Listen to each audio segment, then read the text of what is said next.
إن الحمد لله الأكرم الذي خلق الإنسان وكرم وعلمه من البيان ما لم يعلم، فسبحان الذي لا يحصى امتنانه باللسان ولا بالقلم.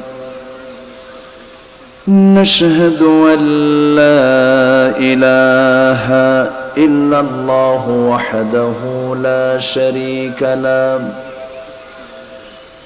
ونشهد أن سيدنا وحبيبنا ومولانا محمدًا عبده ورسوله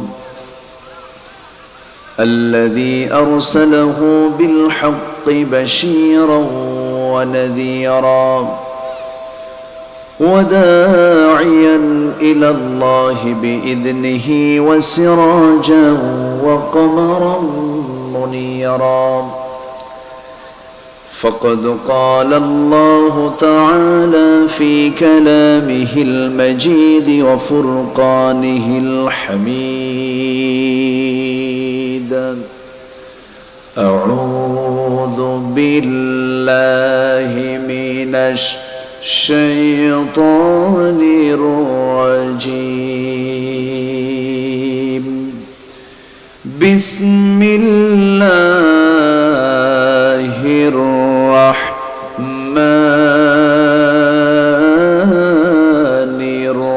الرحيم.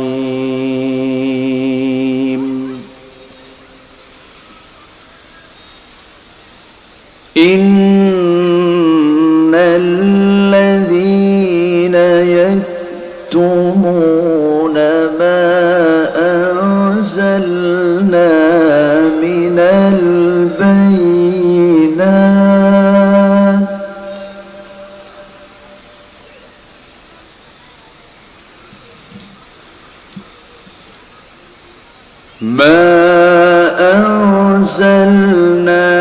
من البينات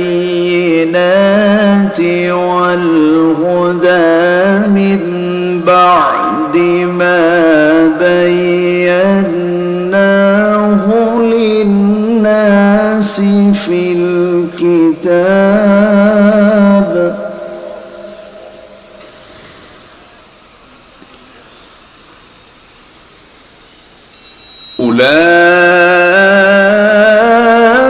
أولئك يلعنهم الله ويلعنهم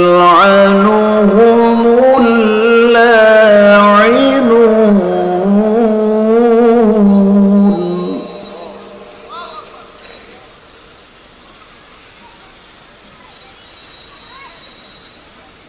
إلا الذين تابوا وأصلحوا وبينوا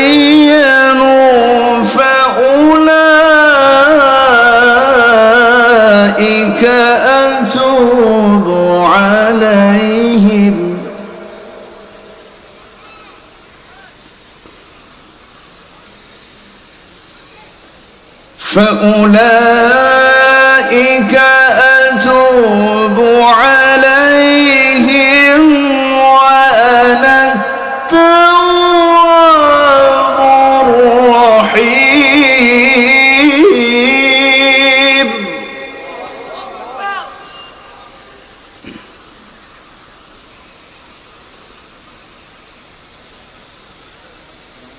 إن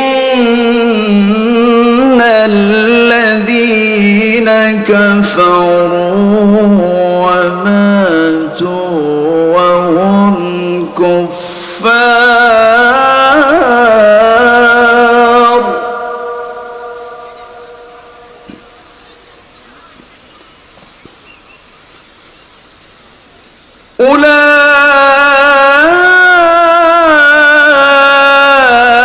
أولئك عليهم لعنة الله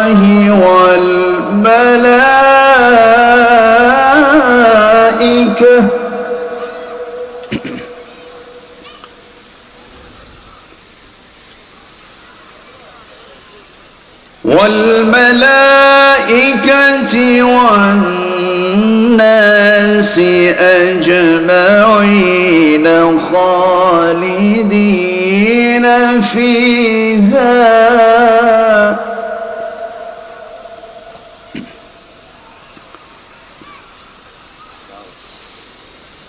لا يخفف عنهم العذاب ولا هم ينظرون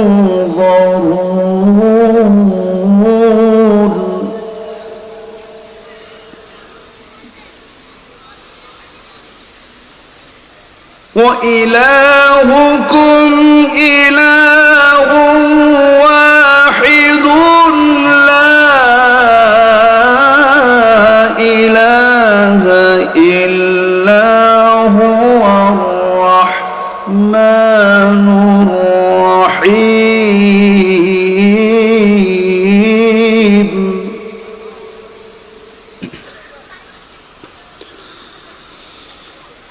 الله أكبر بسم الله الرحمن الرحيم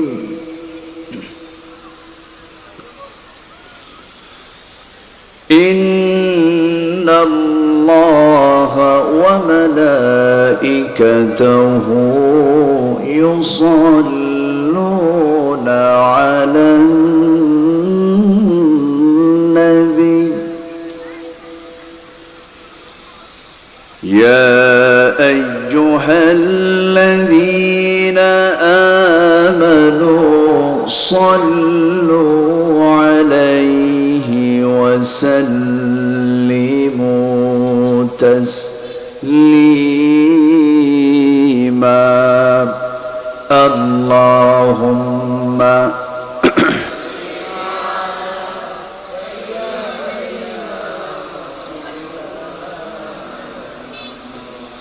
وعلى آل سيدنا সবাই বলুন বালাগাল উলা বিকামালিহি কাশাফাত তুজা বিজামালিহি হাসনাত জামিউ খিসালিহি সাল্লু سورة يوسف بدار حكمة لقمان ما قارئ قرآن باري يهدي لساد مان ما بلغ العلا كشف التجى بجماله حصلت جميع خصاله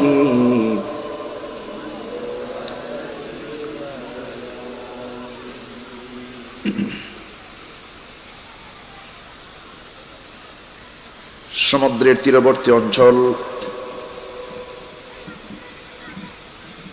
চট্টগ্রাম জেলার বাঁশখালী উপজেলার পশ্চিম বড়ঘনা ইসলামী সমাজ কল্যাণ পরিষদ কর্তৃক আয়োজিত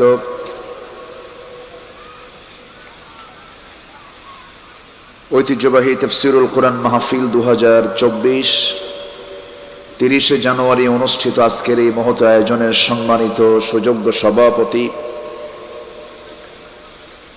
জনাব কাজী মুজাম্মিল হক সাহেব, আজকের এই প্রোগ্রামের বরেণ্য অতিথিবৃন্দ, মঞ্চ উপবিষ্ট হযরত উলামায়ে কেরাম, আমার বাম পাশে উপবিষ্ট আছেন নন্দিত আলেমে দ্বীন শিক্ষাবিদ জনাব অধ্যাপক নুরুজ্জামান মুনসু হাফিজাহুল্লাহ। আজকের মাহফিলের বরেণ্য মেহমানবৃন্দ, বিশেষ করে এই জাতির অন্যতম রাহবার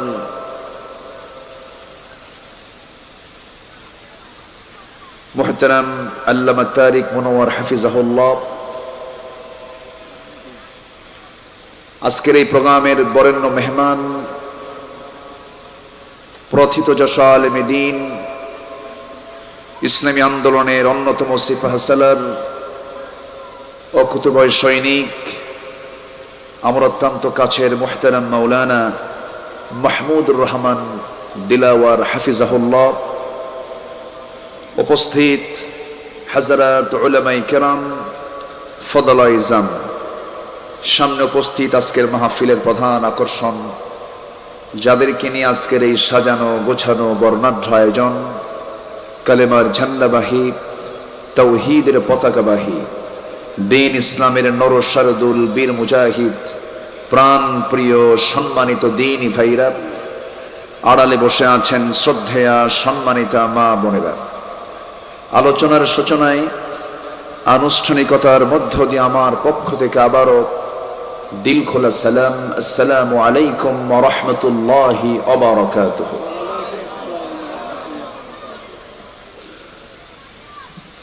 সালামের জবাব একটু ভিজা ভিজা মনে হলো। আসসালামু আলাইকুম ওয়া রাহমাতুল্লাহি ওয়া বারাকাতুহু। মনটা বেগুন কেন শোন? আমি ভালো আছি, গম আছি, আলহামদুলিল্লাহ। চেষ্টা করি, পারি না, ধরা খেয়ে যাই। এই সান্ধ্যকালীন সময়ে সকল ব্যস্ততা উপেক্ষা করে আমরা আসতে পেরেছি সুন্দর একটি জান্নাতের টুকরায়। যিনি আমাকে আপনাকে কবুল করে নিলেন, সেই মহান রবের শানে বলে উঠছি আলহামদুলিল্লাহ। আবারও বলছি আলহামদুলিল্লাহ। চিৎকার মেরে বলছি আল্লাহুম্মা ইন্নী আসআলুকা আল হুদা ওয়াত তুকা ওয়াল আফাফা ওয়াল গিনা। সবাই বলি আল্লাহুম্মা লাকা আসলামতু ওয়া বিকা আমানতু ওয়া আলাইকা তাওয়াক্কালতু ওয়া ইলাইকা আনাবতু ওয়া বিকা খাসামতু। আমরা আল্লাহ তাআলার শুকর আদায় করে নিলাম। সম্মানিত হাজিরিন, আমার অভ্যাস অনুযায়ী আমি আলোচনার সূচনায় কোরআনে কারীমের গুরুত্বপূর্ণ সর্ববৃহৎ 286টি আয়াত সম্বলিত একটি সূরা, মাদানী সূরার মাঝামাঝি 159, 60, 61, 62 এই কয়েকটা আয়াতে কারিমা আমি তেলাওয়াত করেছি। তেলাওয়াতকৃত আয়াতগুলোকে সামনে রেখে সংক্ষিপ্ত কিছু সার, সংক্ষিপ্ত কিছু কথা আমি বলতে চাচ্ছি। ওয়ামা তাওফীকি ইল্লা বিল্লাহ আলাইহি তাওয়াক্কালতু ওয়া ইলাইহি উনীব। মহান রবের প্রতি পূর্ণ আস্থা এবং ভরসা রেখে চলুন আমরা সোজা আলোচনার দিকে চলে যাই। আলোচনায় আমার পূর্বে কথা বলেছেন আমার মঞ্জু ভাই, চমকপ্রদ আলোচনা তিনি করেছেন। আরো বরেণ্য মেহমান তারা কথা বলবেন, জোরে বলি ইনশাআল্লাহ। সম্মানিত হাজিরিন, আমি যে সূরা থেকে তেলাওয়াত করেছি এই সূরাটা মদিনায় নাজিল হয়েছে, 286টা আয়াতের মধ্যে আছে, যার শুরু হলো চ্যালেঞ্জ দিয়ে, শেষ হলো দোয়া দিয়ে। আব্দুল্লাহ ইবনে আব্বাস রাদিয়াল্লাহু তাআলা এই সূরাটা পড়েছেন দীর্ঘ একটানা 10 বছর, শেষ করতে পারেননি। বলা হলো আপনি এক সূরাই পড়েন, তিনি বলছেন যে আমি তো 10 বছরও এটাকে আমি শেষ করতে পারিনি। এত গুরুত্বপূর্ণ একটা সূরা, সূরাতুল বাকারা, যার মধ্যে ব্যক্তি জীবন থেকে শুরু করে নিয়ে মানব জীবনের গুরুত্বপূর্ণ দিকগুলো আল্লাহ তাআলা এই সূরার মধ্যে উপস্থাপন করেছেন। শুরুটা হয়েছে হলো চ্যালেঞ্জ দিয়া। কোরআন যে আল্লাহর কিতাব, এর মধ্যে যে কোনো ভুল নাই, এটাকে আল্লাহ তাআলা আগেই প্রথমেই বান্দাকে, বইটা নেওয়ার আগে, কিতাবটা নেওয়ার আগেই আল্লাহ তাআলা বান্দাকে ক্লিয়ার করে দিচ্ছেন যে এর মধ্যে কোনো ভুল নাই। এরকম কোনো বই কি পৃথিবীতে আছে? আর নাই। অনলি ওয়ান আল্লাহ তাআলার নাজিল করে এই কিতাবই এমন করে শুরু করা হয়েছে, পৃথিবীর কোনো বই এমন করে শুরু করা হয়নি। এবং শেষে হচ্ছে দোয়া দিয়ে। আল্লাহ রাব্বুল আলামিন শুরুটা করেছেন হলো যালিকাল কিতাবু লা রাইবা ফীহি হুদাল লিল মুত্তাকিন আল্লাযীনা ইউমিনুনা বিল গায়ব ওয়া ইউকিমুনাস সালাতা ওয়া মিম্মা রাযাকনাহুম ইউনফিকুন। শেষ করলেন কি দিয়া? ربنا ولا تحمل علينا إصرا كما حملته على الذين من قبلنا ربنا ولا تحملنا ما لا طاقة لنا به واعف عنا واغفر لنا وارحمنا أنت مولانا فانصرنا على القوم الكافرين জোরে বলুন আল্লাহু আকবার। এর মাঝে আল্লাহ রাব্বুল আলামিন বহু কথা বলেছেন। এর মাঝ আয়াত এর ঠিক মাঝখানে আল্লাহ রাব্বুল আলামিন কোন আয়াতটা সেট করেছেন? এই সূরাটা হলো 286টা আয়াত সম্বলিত সূরা। 286 এর অর্ধেক কত হয়? এর মাঝখানের আয়াতটা কি 143 নম্বর আয়াত? আল্লাহ রাব্বুল আলামিন কোন আয়াতটা সেট করেছেন? وَكَذَلِكَ جَعَلْنَاكُمْ أُمَّةً وَسَطًا لِتَكُونُوا شُهَدَاءَ عَلَى النَّاسِ জোরে বলুন আল্লাহু আকবার। আমি আল্লাহ রাব্বুল আলামিন এমনই করে আমি তোমাদেরকে মধ্যম জাতি করে এই দুনিয়াতে পাঠিয়ে দিয়েছি। মধ্যম জাতি হলাম আমরা। আল্লাহ তাআলা আয়াতটা সেট করেছেন শেষে, শুরুতে না মাঝখানে? মধ্যমে আল্লাহ তাআলা আয়াতটা সেট করেছেন। আয়াতের সঙ্গে সেটিং এর সঙ্গে অর্থের মিল রেখেছেন। আল্লাহ রাব্বুল আলামিন সূরা ইউসুফের ভিতর আল্লাহ রাব্বুল আলামিন একটা আয়াত দিয়েছেন। স্বপ্ন দেখেছিলেন ইউসুফ আলাইহিস সালাতু ওয়াস সালাম, ইন্নী রাআইতু আহাদা আশারা কাওকাবাও ওয়াশ-শামসা ওয়াল-কামারা রাআইতুহুম লি সাজিদিন। ও আমার আব্বা, স্বপ্নের মধ্যে আমি দেখতে পেলাম 11টা নক্ষত্র এবং চন্দ্র সূর্য আমাকে সেজদা দিচ্ছে। এমন স্বপ্নের কথা যখন সাইয়েদনা ইউসুফ আলাইহিস সালাম তার বাবার সামনে যখন প্রেজেন্ট করলেন, ইন্নী রাআইতু আহাদা আশারা কাওকাবা, এই পর্যন্ত ইন্নী রাআইতু আহাদা আশারা কাওকাবা, এই বাক্যের মধ্যে যতগুলো নক্তা আছে নক্তার সংখ্যা 11টা এবং সেখানে আল্লাহ তাআলা 11টা নক্ষত্রের কথাই বলেছেন। নক্তার সঙ্গে নক্ষত্রের সংখ্যারও মিল হয়ে গেছে। জোরে বলি সুবহানাল্লাহ। এরকম করে আপনি যদি মিলান বহু সংখ্যা তথ্যের মিল পাওয়া যায় এই কালামের ভিতরে, যা পৃথিবীর কোনো লেখকের দ্বারা, পৃথিবীর কোনো গবেষকের দ্বারা, পৃথিবীর কোনো প্রবন্ধকারের দ্বারা এমন কোন গ্রন্থ রচনা করা কোনোদিন সম্ভব হতে পারে। কোরআন নাযিল করেছেন তিনি, যিনি সূর্য বানিয়েছেন, যিনি আকাশ বানিয়েছেন, যিনি চন্দ্র বানিয়েছেন, যিনি 7 সমুদ্র সাবআতু আবহুর বানিয়েছেন। আল্লাহর পরিচয় কি ছোটখাটো আল্লাহর পরিচয়? আমার আল্লাহর যে পরিচয়, এমন কোন বড় পরিচয় পৃথিবীর কারো আছে? আমার আল্লাহর পরিচয় হলো তাবারাকাল্লাযী জাআলা ফিস সামাই বুরুজান ওয়া জাআলা ফিহা সিরাজান ওয়া কমারান মুনীরা।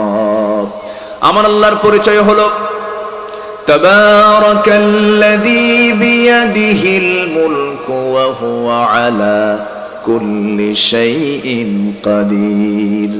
আমার আল্লাহর পরিচয় হলো ওয়াসিআ কুরসিয়ুহুস সামাওয়াতি ওয়াল আরদ ওয়া লা ইয়াউদুহু হিফযুহুমা ওয়া হুয়াল আলিয়্যুল আযীম।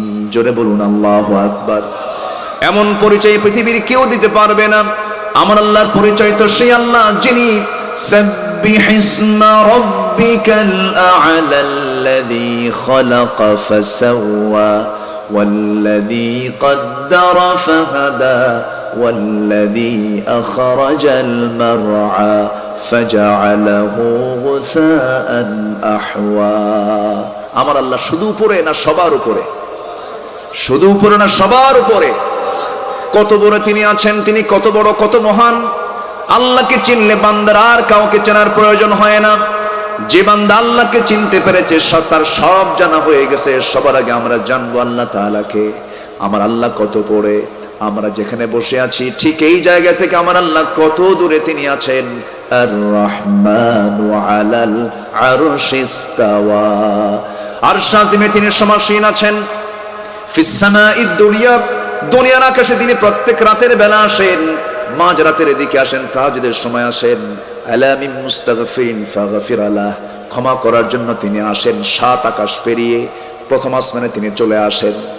এই সপ্তম আকাশের উপরে আরশে আজিম। আমরা যেখানে বসে আছি চট্টগ্রামের বাঁশখালী উপজেলার বড় ঘোনার একটা প্রত্যন্ত অঞ্চলে আমরা এখানে বসে আছি। এখান থেকে আমরা যদি ঠিক মাথার উপরে দেখতে যাই, রাতের বেলা চাঁদ দেখবো, দিনের বেলা সূর্য দেখবো। রাতের বেলা চাঁদের পিছনে অসংখ্য নক্ষত্ররা যেগুলো দেখবো, বিশাল একটা নীল আকাশ দেখতে পাবে, এতটুকু আমাদের চোখের পাওয়ার। কিন্তু এই যে আমরা চাঁদ দেখি, চাঁদের দেশে মানুষ গেছে। সূর্য দেখি, সূর্যের দেশে মানুষ যায় নাই। মঙ্গল গ্রহে মানুষ গেছে, সফর করেছে মঙ্গল গ্রহ, সফর করেছে চাঁদের দেশ। মানুষ যদি মনে করে চাঁদ দেখলাম, মঙ্গল গ্রহ দেখলাম, একটু দেখবো আমরা নক্ষত্র, সূর্যের কাছে তো যাওয়া সম্ভব নয়। এই যে নক্ষত্রগুলো মহাশূন্য আল্লাহ রাব্বুল আলামিন ঝুলায় রেখেছেন, একটা দুইটা নক্ষত্র নয়, আদ্রা। একটা তারকা আছে, একটা তারকা আদ্রা। যে তারকা, একটা তারকা বেটেল জুইস, যে তারকার আল্লাহ তাআলা এত বড় তারকা বানায় দিয়েছেন, যে তারকার বড়ত্বের বর্ণনা করতে গেলে এই যে সূর্য আমরা দেখতে পাই, এই সূর্য যত বড়, এই পৃথিবী থেকে সূর্যের পরিমাণ বিজ্ঞান বলতেছে 13 লক্ষ গুণ বড়। ওই সূর্যের চাইতে আল্লাহ রাব্বুল আলামিন ওই তারকাকে এত বড় করে দিয়েছেন যে ওই সূর্যটা, তার ওই সূর্যের চাইতে তারকাটা আল্লাহ রাব্বুল আলামিন 33 কোটি গুণ বড় করে দিয়েছেন। জোরে বলি সুবহানাল্লাহ। তাহলে 33 কোটি গুণ যদি একটা তারকা বড় হয়, এরকম battle juice, supernova, Adra, Proxima সেন্ট্রাই, অসংখ্য তারকা আছে, এর ব্ল্যাক হোল আছে, এর গ্যালাক্সি আছে। আল্লাহ রাব্বুল আলামিন এক একটা তারকা যদি এত বড় করেন, এই একটা তারকার সবচেয়ে নিম্ন একটা তারকা, সবচেয়ে কাছের একটা তারকা, পৃথিবীর সবচেয়ে কাছের এলাকার একটা তারকা আছে, তার নাম হলো প্রক্সিমা সেন্ট্রাই। প্রক্সিমা সেন্ট্রাই যদি কেউ যেতে চায়, এই পৃথিবী থেকে কোনো, এই পৃথিবীর বাসিন্দা কোনো মানুষ যদি সেই কাছের সেই প্রক্সিমা সেন্ট্রাই যদি সে দেখার জন্য যদি রওনা দিয়ে দেয়, পৃথিবীর কোনো যানবাহন দিয়ে চলবে না, বিমান কপ্টার দিয়ে চলবে না, তাকে লাগবে হলো নভোযান। লেটেস্ট নভোযান হলো, এই দুনিয়াতে লেটেস্ট নভোযান হলো অ্যাপোলো 11। অ্যাপোলো 11 এর গতি হলো প্রতি ঘন্টায় 39,000 কিলোমিটার। 39,000 কিলোমিটারে বেগে যদি কেউ যদি রওনা দিয়ে দেয়, ওই তারকার দেশ প্রক্সিমা সেন্ট্রাই, যেটা নাকি পৃথিবীর সবচেয়ে নিকটবর্তী তারকার দেশ, সেই তারকার দেশে এই দুনিয়া থেকে তার ওই জায়গায় পৌঁছতে 39,000 কিলোমিটার ঘন্টার গতি বেগে যেতে তার সময় লেগে যাবে 1,15,000 বছর মাত্র। আমার বন্ধুগণ, সেই দিন কোরআন আমার জন্য সাক্ষী হয়ে দাঁড়াবে। একটা গুরুত্বপূর্ণ কথা বললাম। নাম্বার 2 হলো পৃথিবীর সেরা মানুষ, আমার লিডার, আমার মহান আদর্শ জনাবে মুহাম্মদুর রাসূলুল্লাহ সাল্লাল্লাহু আলাইহি ওয়াসাল্লাম সেদিন আল্লাহর আদালতে গিয়া আমার বিরুদ্ধে মামলা দিবেন। কখন মামলা দিবেন? যখন আমি কোরআনকে মানব না, কোরআনকে আমি পরিত্যক্ত রাখবো, কোরআনকে আমি দূরে সরিয়ে রাখবো আমার জীবন থেকে। আল্লাহ তাআলা 2 আয়াতে 2 প্রকার কথা বলেছেন। আল্লাহ নিজেই বলছেন এক জায়গায়, ওয়ামান আ'রাদা আন যিকরি ফাইন্না লাহু মাঈশাতান দানকা ওয়া নাহশুরুহু ইয়াওমাল কিয়ামাতি আ'মা। কোরআন থেকে যে নিজেকে গুটিয়ে রাখবে, দুনিয়ার জীবনটাকে আমি তার জন্য সংকীর্ণ করে দেব, শান্তি সে পাবে না। কোটি কোটি টাকার মালিক হবে, মিল ইন্ডাস্ট্রিজ থাকবে, কিন্তু শান্তির মতো যে একটা, শান্তির মতো যে একটা বড় নিয়ামত, তা থেকে সে বঞ্চিত হয়ে যাবে, খেতে পারবে না। আমার বন্ধুগণ, সেই দিন আমার রাসূল কোরআন তো বিপক্ষে দাঁড়াবে, পক্ষে দাঁড়াবে। সেই দিন আমার রাসূল পর্যন্ত কি বলবেন, ক্বালার রাসূল ইয়া রাব ইন্না কওমি ইত্তাখাযু হাযাল কুরআনা মাহজুরা। সূরাতুল ফুরকান আয়াত নাম্বার 30। আল্লাহ রাব্বুল আলামিন সেই দিন রাসূলকে বলবেন, রাসূল নিজে বলবেন, হে আমার রব, হে আমার প্রভু, আমার কওমরা কোরআন থেকে নিজেকে গুটিয়ে রেখেছে, কোরআনটাকে পরিত্যক্ত করে রেখেছে। সেই দিন তার বিরুদ্ধে মামলা দায়ের করা হবে। সেই সমস্ত নেতার বিরুদ্ধে, যে সমস্ত নেতাগুলো কোরআন দিয়ে রাষ্ট্র চালায় নাই, এমন নেতা তো বাংলাদেশে নাই। আল্লাহ রাব্বুল আলামিন বলেন, ইন্নাল্লাযীনা ইয়াকতুমুনা মা আনজালনা মিনাল বায়িনাত ما أنزلنا من البينات والهدى من بعد ما بيناه للناس في الكتاب أولئك يلعنهم الله ويلعنهم اللاعنون। নিঃসন্দেহে যারা ইয়াকতুমুন, যারা গোপন করবে, মা আনজালনা মিনাল বায়িনাতি ওয়াল হুদা, যা আমি নাযিল করেছি, বায়িনা সুস্পষ্ট প্রমাণাদি, হুদা হেদায়াত, আমি যা নাযিল করেছি, যা আমি মানুষের জন্য, মা বায়্যানাহু লিন-নাসি ফিল কিতাব, যা আমি কিতাবের মধ্যে সব সুস্পষ্ট করে দিয়েছি।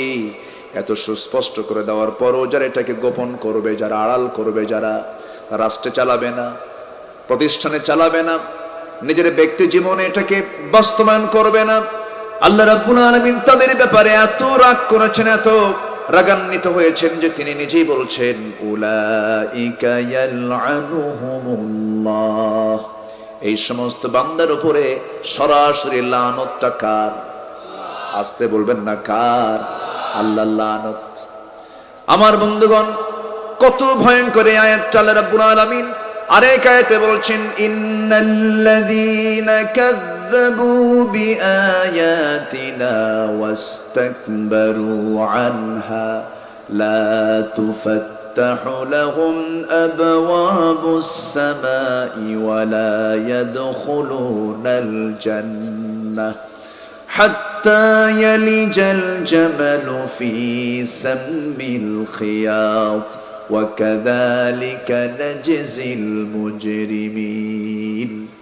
নিঃসন্দেহে যারা আমার আয়াতকে অস্বীকার করবে, ওয়াস্তাকবারু আনহা, এবং অহংকার প্রদর্শন করবে, তাদের জন্য আসমানের কোনো দরজা খোলা হবে না, আসমানের দরজাই তাদের জন্য খোলা হবে না। লা তুফাত্তাহু লাহুম আবওয়াবুস সামা, তারা কখনো জান্নাতে প্রবেশ করবে না। ওয়ালা ইয়াদখুলুনাল জান্নাহ হাত্তা ইয়ালিজাল জামালু ফি সাম্মিল খিয়াত। আল্লাহ তাআলা কি কঠিন বাক্য এখানে উপস্থাপন করেছেন। যেমন করে একটা সুঁয়ের ছিদ্র পথে, একটা সূচের ছিদ্র পথে, চিকন ছিদ্র পথে যেমন বৃহদাকার উট প্রবেশ যেমন অসম্ভব, এই সমস্ত বান্দার জন্য আল্লাহর জান্নাতে যাওয়া তেমনই অসম্ভব। জোরে বলেন নাউজুবিল্লাহ। তাহলে আল্লাহর কালামকে গোপন করা, অস্বীকার করার কোনো সুযোগ আছে নাকি? আসতে বলবেন না, আছে নাকি?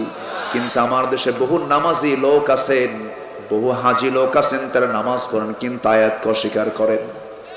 আছে না? আছে না? নাই? আচ্ছা, আমার বন্ধুগণ, একটু কান লাগাবেন। আল্লাহর লানত থেকে বাঁচতে হবে, আল্লাহর ক্রোধ থেকে বাঁচতে হবে, আল্লাহর রহমতের আওতায় আসতে হবে। আল্লাহ রাব্বুল আলামিন বলছেন, বান্দা, আমার বান্দা তুই হয়ে যা। খুব কমল আয়াত, সবাই বলেন, ইয়া আইয়াতুহান নাফসুল মুতমাইন্নাতু ইরজিই ইলা রাব্বিকি রাদিয়াতাম মারদিয়াহ ফাদখুলি ফি ইবাদি ওয়াদখুলি জান্নাতি। বান্দা, তুমি আমার হয়ে যাও, আমার হুকুমগুলো মেনে নাও, আমার জান্নাতে প্রবেশ করো। শর্ত হলো তোমাকে পূর্ণ গোলাম হতে হবে, তোমাকে পূর্ণ সারেন্ডার করতে হবে। কার কাছে? আসতে বলবেন না, কার কাছে? আল্লাহর কাছে সারেন্ডার করতে হবে। যেমন ইব্রাহিম আলাইহিস সালাতু ওয়াস সালামকে যখন বলা হলো রব্বুহু আসলিম ক্বালা আসলামতু লিরাব্বিল আলামিন, তিনি কোনো আপত্তি করেন নাই, সঙ্গে সঙ্গে বলেছেন আমি আত্মসমর্পণ করলাম, কোনো কন্ডিশন করা যাবে না। ইসলামকে মানতে গেলে উইদাউট কন্ডিশন, কন্ডিশন ছাড়া ইসলামকে মানতে হবে, যুক্তি দিয়ে মানা যাবে না, কোনো তর্ক করে ইসলামকে মানা যাবে না। ইসলামকে বিনা যুক্তিতে বিনা তর্কে মেনে নেওয়ার নামই হলো ঈমান, ঠিক কি না? মেনে নিতে হবে আমার বন্ধুগণ। এরপরে আল্লাহ রাব্বুল আলামিন বলেন তবে হ্যাঁ আমি লানত করব না তাদের উপরে, লানতকারীও লানত করবে না তাদের উপরে, ওয়ালানুহুমুল লাইনুন, তাদের উপরে লানত করা হবে না ইল্লা, আল্লাহ একটা অপশন দিয়ে দিয়েছেন, যেখানে ভয়ঙ্কর কথা আছে সেখানে আসার কথা দিয়েছেন কে? আসতে বলবেন না কে? কোরআন যারা পড়েন, কোরআন পড়ে যে কি মজা পাওয়া যায়, কোরআন না পড়লে তো বোঝা যাবে না। কোরআন তেলাওয়াতের মজা তো সেই বুঝবে না, যে নামাজ পড়বে না সে কেমন করে বুঝবে, যে কোরআন বুঝবে না সে কেমন করে বুঝবে। কোরআন শোনার মজা, কোরআন তেলাওয়াতের মজা হলো অমৃত স্বাদ, যা কোনোদিন ফুরাবে না, যা কখনো নষ্ট হবে না, যার কোনো নতুনত্ব কখনো ফুরাবে না।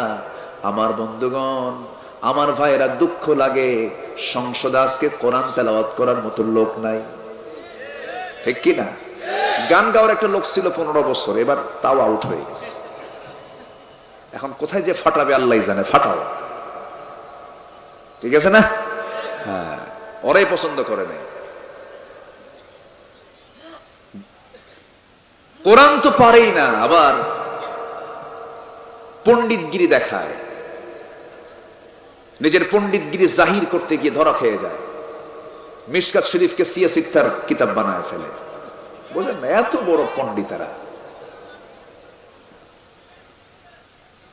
ওরা বলে আলেমরা বসে কি জানে কি, ওনারা আবার বলে ফেলেন আগামীকাল ঈদুল আজহার জানাজা নামাজ। এত এলেম কালাম তারা রাখে। শর্ট করে একটা কথা বলি, যার কাছে কোরআনের জ্ঞান আছে তার কাছে পৃথিবীর সকল জ্ঞানের জ্ঞান আছে। যার কাছে কোরআন আছে তার কাছে পৃথিবীর সকল জ্ঞান তার কাছে জমা হয়ে আছে। বলি আলহামদুলিল্লাহ, জোরে বলি আলহামদুলিল্লাহ। আমরা কোরআন শিখবো, জোরে বলি ইনশাআল্লাহ। শিখবো, গোপন করব না। কোরআন যা বলে ব্যক্তি, সমাজ, রাষ্ট্রে তা বাস্তবায়ন করবো, জোরে বলি ইনশাআল্লাহ। তিলাওয়াত, দিরাসাত, তাদাব্বুর সব রাখবো, জোরে বলি ইনশাআল্লাহ। সম্মানিত ভাইয়ের, আজকে কোরআন যদি থাকতো এমনটা হতো না। আমার দেশের অবস্থা কি এখন জানেন? ওই উদাহরণটা মনে পড়লো আমার।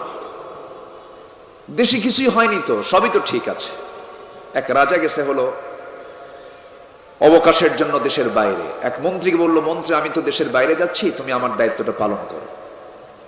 ইকো দরকার নেই, ইকো দিয়েন না। দেশের বাইরে যাচ্ছি তো তুমি দায়িত্বটা পালন করো। তো 1 মাস পর সে চলে আসছে, এসে মন্ত্রীকে বলতেছে, মন্ত্রী মশাই আমি তো ছিলাম না, দেশের খবর কি বলো? সবই ঠিক আছে। তাহলে শুধু একটা জিনিস নষ্ট হয়ে গেছে, কি? কোদালের ডাঁটটা ভেঙে গেছে। কি ভাঙছে? কোদালের ডাঁট। বোঝেন তো নাকি? এলাকায় ডাঁট কয় না কি কয়?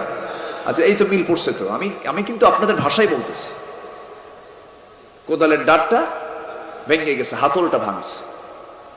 কে ভাঙলো কেমনে? হাতল, ডাঁট ভাঙলো কেমনে? ওই যে আপনার প্রিয় একটা গাধা আছে, সেই গাধার কবর খনন করতে নিয়ে ভেঙে গেছে। কে আমার প্রিয় গাধাটা মরলো কেমনে? ডাল ভেঙে পড়ে মারা গেছে। কিসের ডাল? আম গাছের ডাল। আম গাছের ডাল ভাঙলো কেমনে? আপনার মার খুব শখ ছিল তো ওই আম গাছের ডাল দিয়ে যেন তাকে পুরানো হয় মারা যাওয়ার পরে। মানে আমার মা মারা গেছে নাকি? হ্যাঁ, আপনার মাও মারা গেছে। তুমি বলো কিছুই হয় নাই, আমার মা মরলো, আমার গাধা মরলো। তা আমার মা মরলো কেন? বলতে আপনার মা মারা গেছে হচ্ছে ওই তার নাতির মৃত্যুর কারণে। তার নাতি মানে আমার ছেলে মারা গেছে? হ্যাঁ, আপনার ছেলেও মারা গেছে। আমার ছেলে মারা গেল কেন? বলতেছে তার মা মারা যাওয়ার কারণে।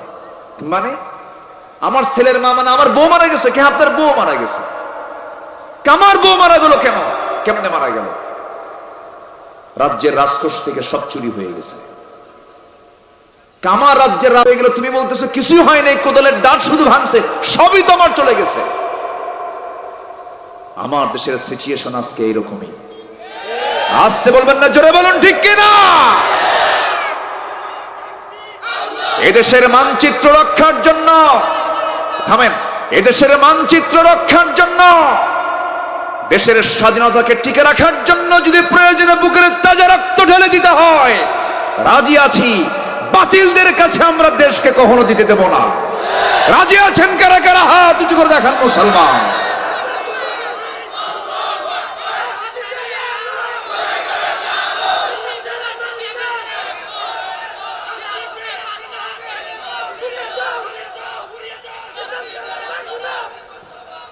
হাত নামান। আল্লাহ সবাইকে এই ক্রাইসিস পিরিয়ডে সবাইকে সঠিক পদক্ষেপ নেওয়ার তৌফিক দান করুন। জোরে বলি আমিন। ফেরকাবাজি করেন না হুজুররা, বাদ দিয়ে দেন। সব কথা হয়তো মঞ্চে বলা যায় না। আকল মাদি সারা বাসাত, যদি নিজের পায়ের তলের মাটি না থাকে তখন আপনার ফতুয়াও কেউ শুনবে না। ইন্নামাল মুমিনুনা ইখওয়া ফাসলিহু বাইনা আখওয়াইকুম ওয়াত্তাকুল্লাহ। ইসলাহ করে নি আমরা ভ্রাতৃত্বের বন্ধনে আবদ্ধ হই। কে কওমি, কে আলিয়া, কে নূর আর কে মাটি, কে মিলাদ কিয়াম, কে বসে করে আর কে দাঁড়ায়া করে, এগুলো দেখার সময় এখন নয়। আমাদেরকে সামনের দিকে এগিয়ে যেতে হবে ইমানি হিম্মত নিয়ে। আমরা কোন শাসন দেখতে চাই না, কোন আইন আমরা দেখতে চাই না। আমরা দেখতে চাই আল্লাহর দেওয়া বিধান, আল্লাহর দেওয়া কোরআনের আইন, ঠিক কিনা?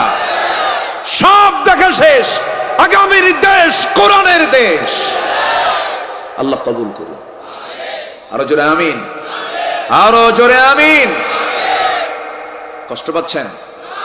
মাইক যে কয়বার নষ্ট হয়েছে, আমি তো খুব টেনশনে আছি। জি আল্লাহ, তুমি মাহফিলকে কবুল করে নাও। জোরে বলি আল্লাহুম্মা আমিন, আরো জোরে আল্লাহুম্মা আমিন। সম্মানিত ভাইয়েরা, তাহলে আয়াতকে গোপন করার কোনো সুযোগ আছে? আয়াতকে মর্জি মতো ইফরাত তাফরিত, মর্জি মতো খাটো লম্বা করার কি কোনো সুযোগ আছে? আমার এই দুনিয়া, আমার বাংলাদেশের সংবিধান সংশোধন হয়, অনেক কিছু হয়, কোরআনকে সংশোধন সংকোচন করার কোনো সুযোগ আছে? আমরা কোরআনকে মানবো 16 আনা। জোরে বলি ইনশাআল্লাহ। যে যা বলে বলুক, আমরা সেই দিকে পাত্তা দেব না। কারণ আমার ইমানটাকে আমার টিকে রাখার দায়িত্ব আমার নিজের। আমাকে টিকে রাখার দরকার আছে না নাই? আচ্ছা, আল্লাহ বলছেন ইল্লা, তবে আল্লাযীনা তাবু, যারা ফিরে আসবে। জোরে কোন সুবহানাল্লাহ। আল্লাহ চান কোন বান্দা জাহান্নামে যাক? আল্লাহ চান যে আমি কোন সব বান্দাকে আমি বান্দাগুলোকে লানত দেই? আল্লাহর কি দয়া দেখেন, কি সুন্দর সেটিং। ইল্লা, তবে যারা তাবু, যারা তওবা করবে। কার কাছে? আসতে বলবেন না, কার কাছে?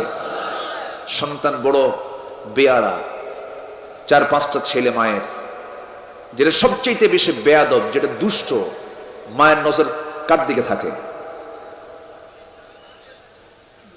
4টা ছেলে, এর মধ্যে যেটা সবচেয়ে বেশি দুষ্ট, আর বাকি 3টা ভালো আছে। সবচেয়ে দুষ্ট বেয়ারা যেটা, ওটার দিকে মায়ের নজর কম থাকে না বেশি থাকে? বেশি থাকে। আল্লাহ যেগুলো দুষ্ট বান্দা, এদেরকে অপশন রেখে দিয়েছেন।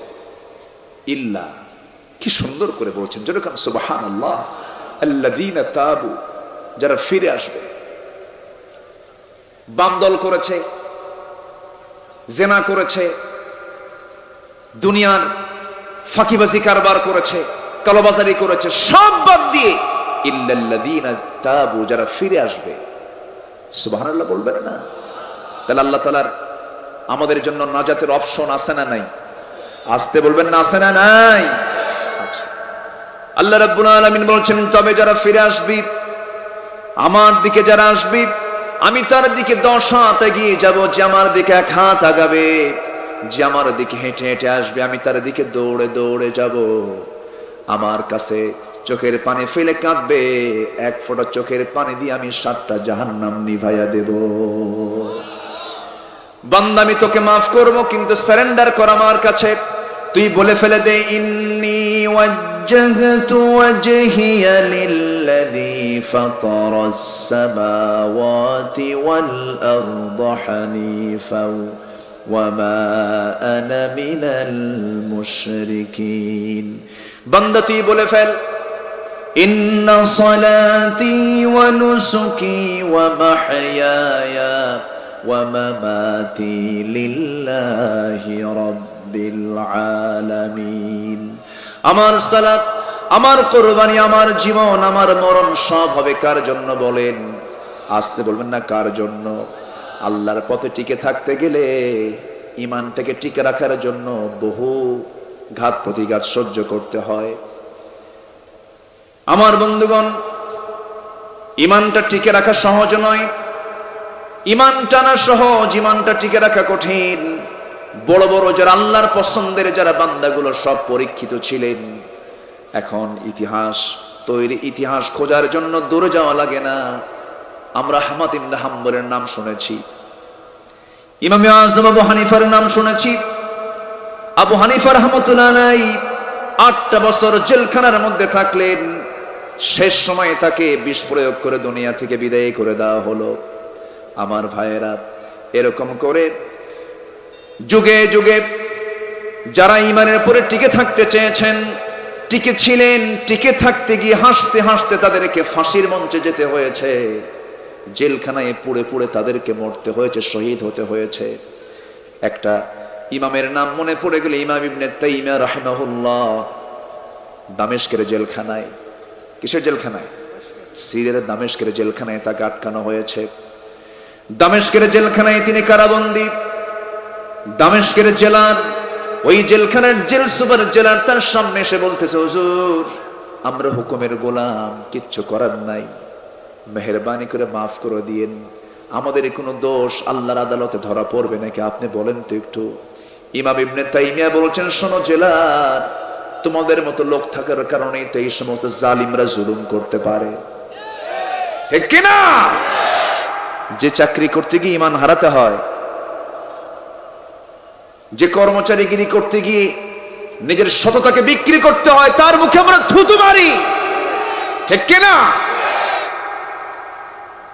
সম্মানিত ভাইয়েরা, আহমদ ইবনে হাম্বল বাগদাদের জেলখানায় পুড়ে পুড়ে বছরের পর বছর তাকে আটকিয়ে রেখেছে। সম্মানিত ভাইয়েরা, গলায় রশি বেঁধে গোটা বাগদাদ নগরী তাকে দিয়ে ঘুরিয়েছে জালিম শাসকরা। সম্মানিত ভাইয়েরা, এখনো আমার দেশে পরীক্ষিত এমন ইমানদার আছে না নাই? আসতে বলবেন না, আছে না নাই? এখনো আছে। ইমানটাকে যত্ন করতে হবে। আমরা ইমানের যত্ন নেব। জোরে বলি ইনশাআল্লাহ, জোরে বলি ইনশাআল্লাহ। আমরা ইমান এনেছি, ইমানের যত্ন নেব। ইমানটাকে নিফাকি দিয়ে, ইমানটাকে কুফুর দিয়ে, ইমানটাকে বেদাত দিয়ে আমরা মিশ্রণ করে এটিকে নষ্ট করে ফেলবো না।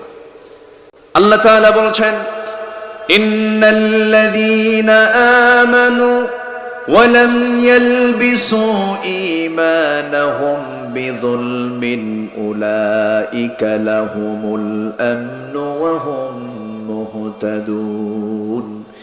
ঈমান যারা আনবে এবং যারা ঈমানটাকে জুলুমের দ্বারা, শিরকের দ্বারা, বিদআতের দ্বারা, কুফরির দ্বারা, নিফাকের দ্বারা যারা আচ্ছাদন না করবে, আল্লাহ বলছেন এই সমস্ত বান্দাই নিরাপদে থেকে যাবে। এই সমস্ত বান্দাই হলো হেদায়েত প্রাপ্ত বান্দা। আমরা ঈমান এনেছি, দুনিয়ার কোনো বিধানকে আমরা মানব না, আল্লাহর কালামকে আমরা গোপন করব না, আমরা আল্লাহর কালামকে আমরা বুলান্দ করব। কালিমাতুল্লাহি হিয়াল উলিয়া।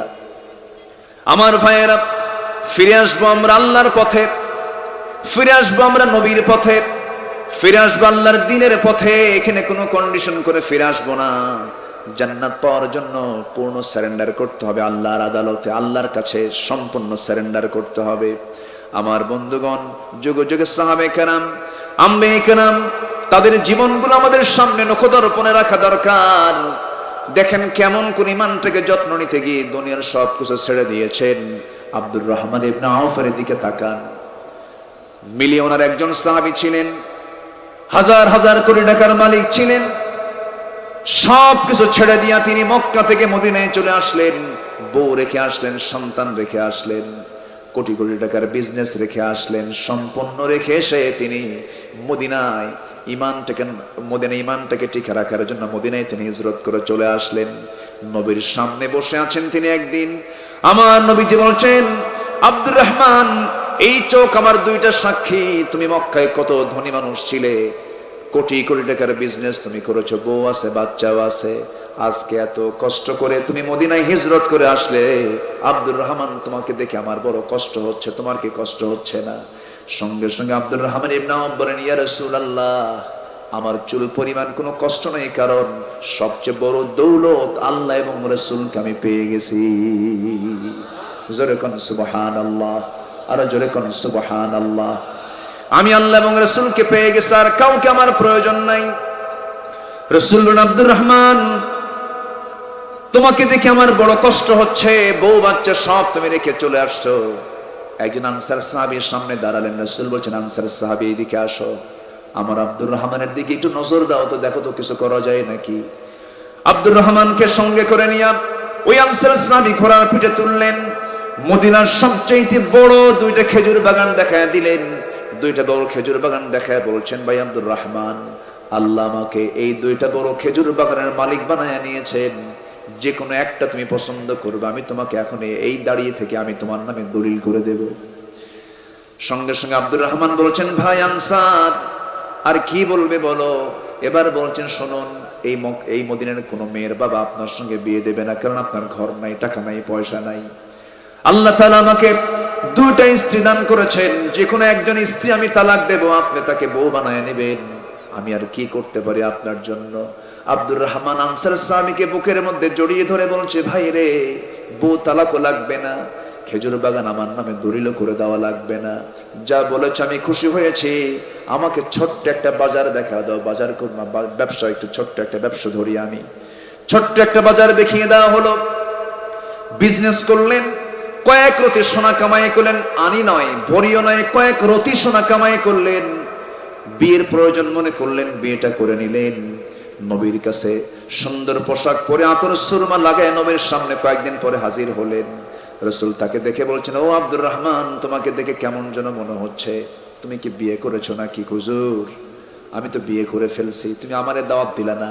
হুজুর, আপনাকে দাওয়াত দেব, কিন্তু আমার তো মনেই ছিল না।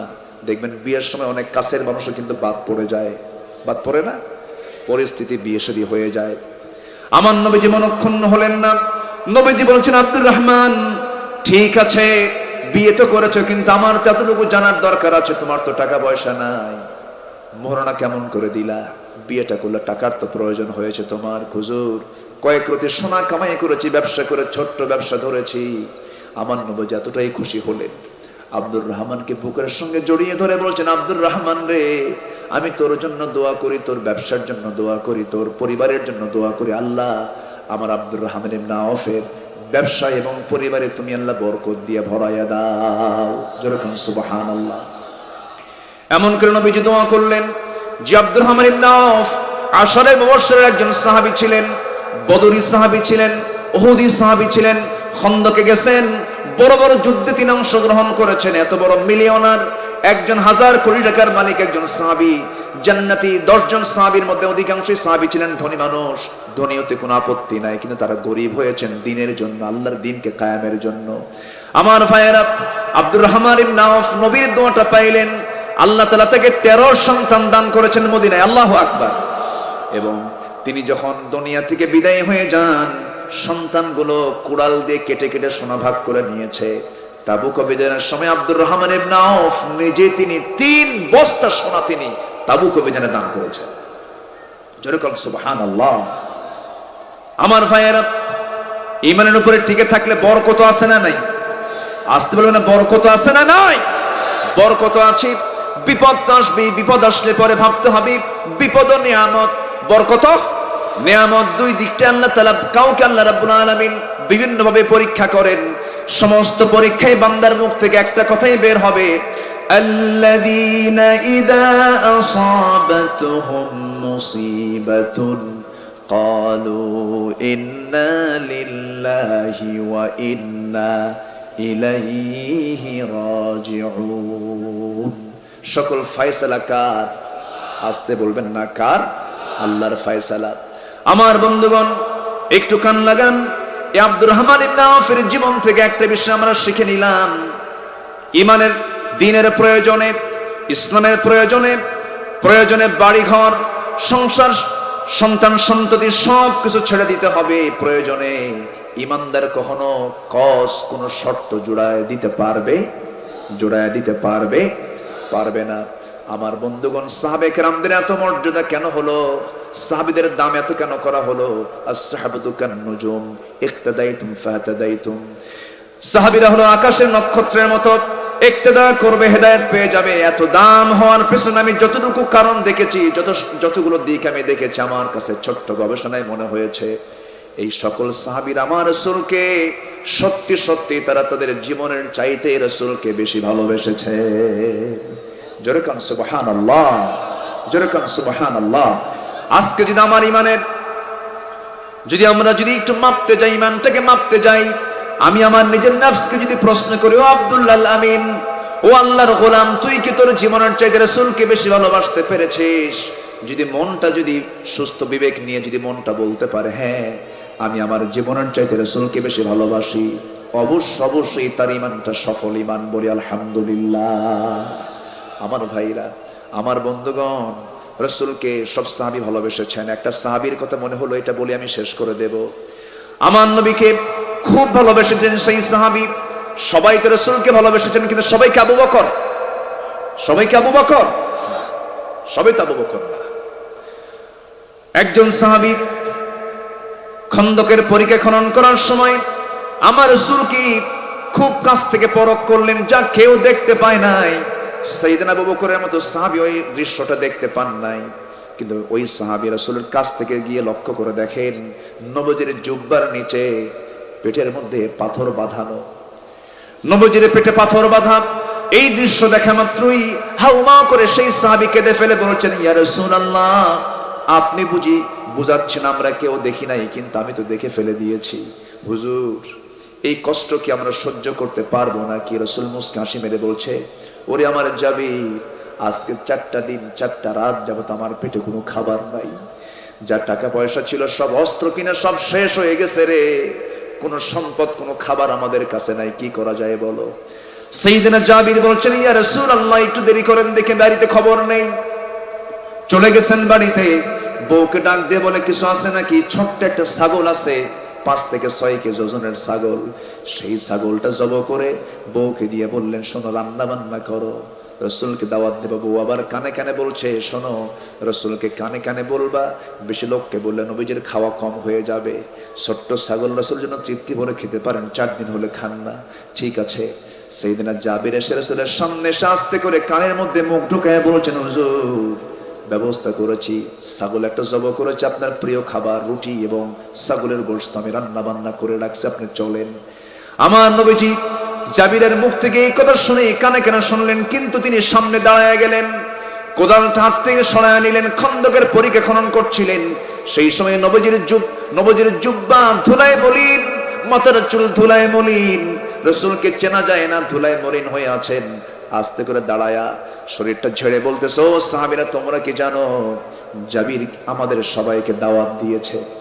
সঙ্গে সঙ্গে জাবির বলতেছেন, হুজুর, আপনি এত লোককে বললেন, আমার তো ছোট্ট ছাগল 6 কেজি ওজনের, বলেন তো রাসূলকে একা খাওয়ার মানুষ নাকি? আস্তে কয়, আমার সাহাবীরা না খাওয়া রাসূলকে একা খেতে পারেন? এটাকে বলে নেতা। আর আমার দেশের নেতাগুলো আগে খায় না খাওয়ায়? হ্যাঁ, শুধু খায় তো খাইলেও হতো, দেশে থাকলেও তো হতো, তাও তো রাখেও না, নিজের দেশেও খায় না, বরঞ্চ দেশ থেকে পাচারও করে। ঠিক কিনা? আমার নবীজি বললেন, ও সাহাবীরা, চলো, জাবির দাওয়াত দিয়েছে। সাইয়েদনা জাবির বললেন, ইয়া রাসূলুল্লাহ, আমি কেমন করে সামলাবো? রাসূল বললেন, জাবির, চিন্তা করো না, বান্দা যার, রিজিকের দায়িত্ব তার। যেরকম সুবহানাল্লাহ। চলে গেছেন নবীজি, জাবিরের বাড়ির সামনে চলে গেছেন। জাবির যেন ঘরের মধ্যে ঢুকে বউকে বলে, বউ, কাম তো সারছে, এই ছোট্ট হাড়ির এই গোশত দিয়া 600 সাহাবী 700 সাহাবী কেমন করে পাড়ি দেব। সঙ্গে সঙ্গে তার বউটাও বলতেছেন, আমার স্বামী গো জাবির চিন্তা করেন কেন, বান্দা যা রিজিকের দায়িত্ব তার। সুবহানাল্লাহ, ইন্নাল্লাহা ইয়ারযুকু মান ইয়াশাউ বিগাইরি হিসাব। আমি কি আলোচনা করব? চালাবো? নামাজ পড়ার দরকার নেই। নামাজ পড়বেন না? নামাজ পড়বেন তো ইনশাআল্লাহ। আমার দেশে কিন্তু ওয়াজ খুব বেশি হয়, নামাজ খুব কম হয়। নামাজ খুব কম হয়। হুজুর ওয়াজ তো মজা পায়, কিন্তু উজুর পানি ঠান্ডা। উজুর পানি ঠান্ডা। কি করি বলেন তো? নামাজ নামাজ তাহলে দোয়া, দোয়া করতে করতে 8টা বেজে যাবে। আলোচনা চলুক, আলোচনা চলুক, নামাজ থাক, নামাজও চলুক না? আলোচনা চলবে, নামাজও চলবে। জি, জোরে বলি ইনশাআল্লাহ। সাইয়েদনা জাবের রাদিয়াল্লাহু তাআলা আনহু বাইরে বের হলেন। রাসূল বলছেন, জাবের তুমি কি চিন্তা করো? হুজুর চিন্তা করব না মানে আমার বাড়ির মেহমান সব আসছে, আমি কি করি এখন?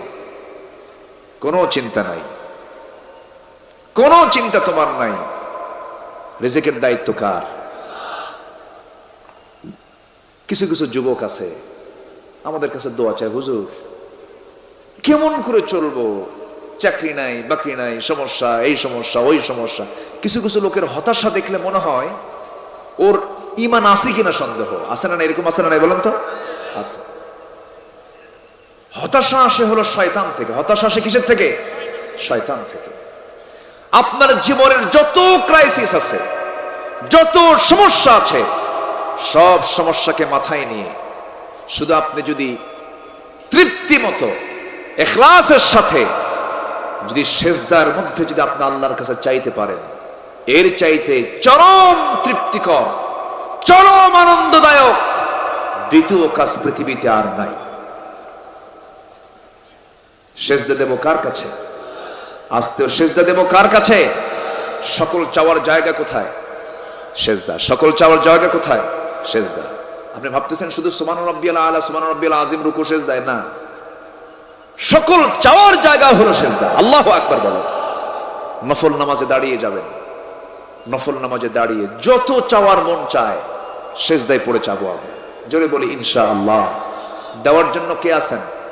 চাওয়ার জন্য আল্লাহ, চাওয়ার জন্য আল্লাহ, চাওয়ার জন্য আমরা, দেওয়ার জন্য তো, চাওয়ার জন্য আমরা, দেওয়ার জন্য আল্লাহ। আমরা চাইবো, আমরা চাইতে ক্লান্ত হয়ে যাই, আর আমার আল্লাহ দিতে কোনো ক্লান্তি নেই। আমার আল্লাহ দিতে কোনো ক্লান্তি নেই, কিন্তু চাইতে চাইতে আমরাই ক্লান্ত হয়ে যাই। আমরা চাই না, আমরা চাবো কার কাছে? আল্লাহর কাছে।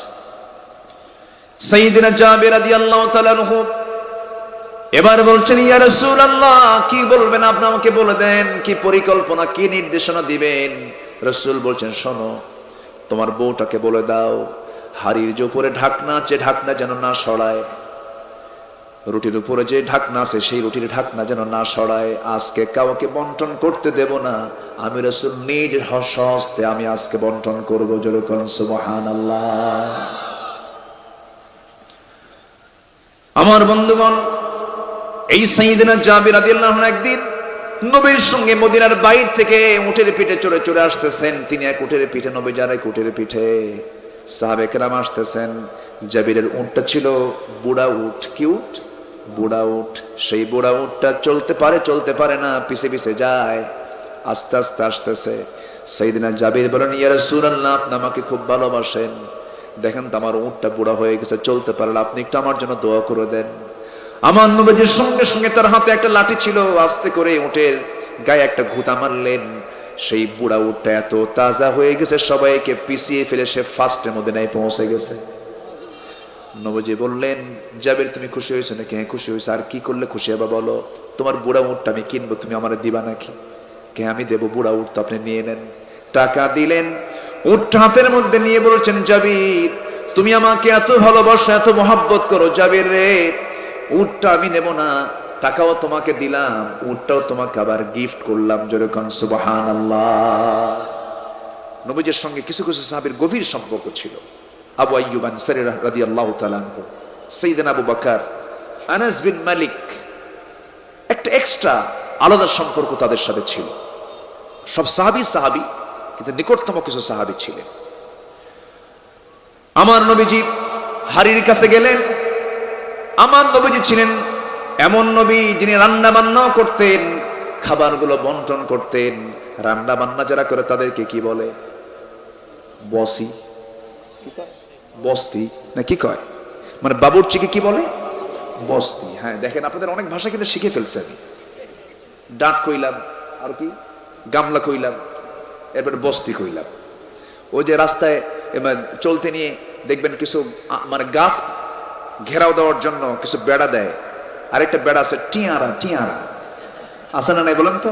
আছে। বলেন এই টিয়ারা কি এই চট্টগ্রাম ছাড়া কোথাও কোথাও আছে? খুঁজে পাবেন আপনি?